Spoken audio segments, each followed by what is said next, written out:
Donald Trump کچھ ہی دیر بعد اپنی صدارت کا حلف اٹھائیں گے۔ امریکہ میں اس وقت بہت سارے چیلنجز ہیں، پولرائزڈ ہے امریکہ۔ اب دیکھنا یہ ہے کہ ڈونلڈ ٹرمپ کی نئی پالیسیز کس طرح سے سر انداز ہوتی ہیں۔ بخاری صاحب، اب ڈونلڈ ٹرمپ کچھ ہی دیر بعد حلف اٹھانے والے ہیں، بہت بڑا ایونٹ جو ہے وہ منعقد کیا گیا ہے، اور کیا لگتا ہے کیا منظرنامہ بنے گا، کیا پالیسی جو ہے ڈونلڈ ٹرمپ کی ہوگی؟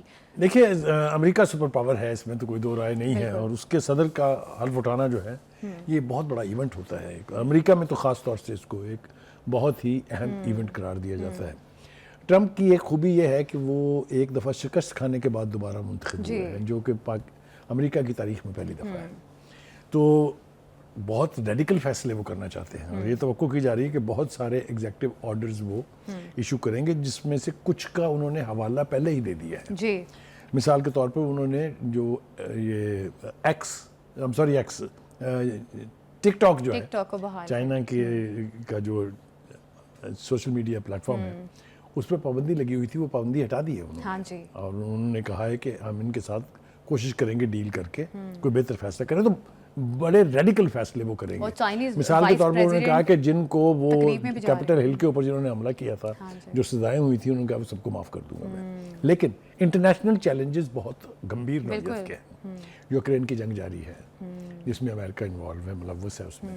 اسی طرح مشرق وسطیٰ کی صورتحال بہت چیلنجنگ ہے۔ ابھی تو معاہدہ ہوا ہے، ابتدا ہے، ابھی تو اس کو امپلیمنٹ کرانا ہے، ابھی وہاں کی صورتحال کو ریڈیکلی چینج کرنا ہے۔ یہ اس کے علاوہ ڈومیسٹکلی بہت سارے چیلنج ہیں۔ تارکین وطن کے حوالے سے آپ کو پتہ ہے ٹرمپ کی ایک خاص پالیسی ہے، اس پر عمل ہونا ہے۔ بھارت کے اندر اس کے اوپر کافی تشویش ہے، کیونکہ ایک بڑی تعداد بھارتیوں کی وہاں پر جو ہے وہ غیر قانونی طور پہ بیٹھی ہوئی ہے۔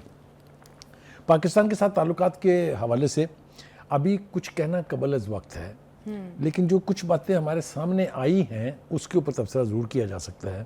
دیکھیے، یہ تو ہوتا ہے کہ جس دن حلف اٹھاتا ہے پریزیڈنٹ امریکہ کا، اس دن وہ بہت سارے ایگزیکٹو آرڈرز سائن کرتے ہیں، جن میں کچھ کا میں نے حوالہ دے دیا ہے، کچھ ابھی سامنے آ جائیں گے جب وہ اس کے اوپر دستخط کریں گے۔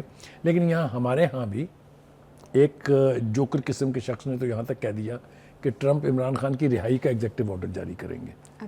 اب میں تو خیر انہیں جرنلسٹ مانتے ہی نہیں ہوں، لیکن بہرحال جس کے منہ میں جو آتا ہے وہ کہہ رہے ہیں۔ ایسا ہوتا نہیں ہے، اگر کبھی ہو بھی تو وہ سرفیس پہ نہیں ہوتا، because that means interference in any countries. بالکل، اپنے سفارتی تعلقات کو دیکھ کے حل میں فیصلہ کرتا ہے۔ تو ایک تو اس کے حوالے سے ہمیں بالکل کلیئر ہونا چاہیے۔ دوسری بات یہ ہے کہ پاکستان اور امریکہ کے تعلقات کے اوپر کیا اثرات مرتب ہوں گے۔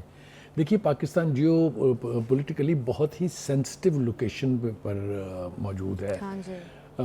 حالات چاہے جو بھی ہوں، انٹرنیشنل ریلیشنز میں بڑے سپر پاورز کے جو مرضی چینجز آئیں، ہماری اہمیت اپنی جگہ ہے۔ تو ایک تو یہ کہ کسی بھی امریکن ایڈمنسٹریشن نے کبھی پاکستان سے بگاڑ کی بات نہیں کی ہے۔ ہم پر بٹریل ہیں، ہم پر سینکشنز لگی، ہمیں F-16 طیارے نہیں دیے، ہمارے نیوکلیر پروگرام کی مخالفت کی، لیکن اس کے باوجود ہم اور امریکہ اتحادی رہے ہیں، پاکستان اور امریکہ، all these 7.5 decades۔ ٹھیک ہے جی، تو یہ تو نہیں ہونے جا رہا کہ ٹرمپ کسی بات پہ ناراض ہو جائیں گے اور اچانک پاکستان اور افغانستان میں جو کچھ ہو رہا ہے، امریکہ نیڈز اس،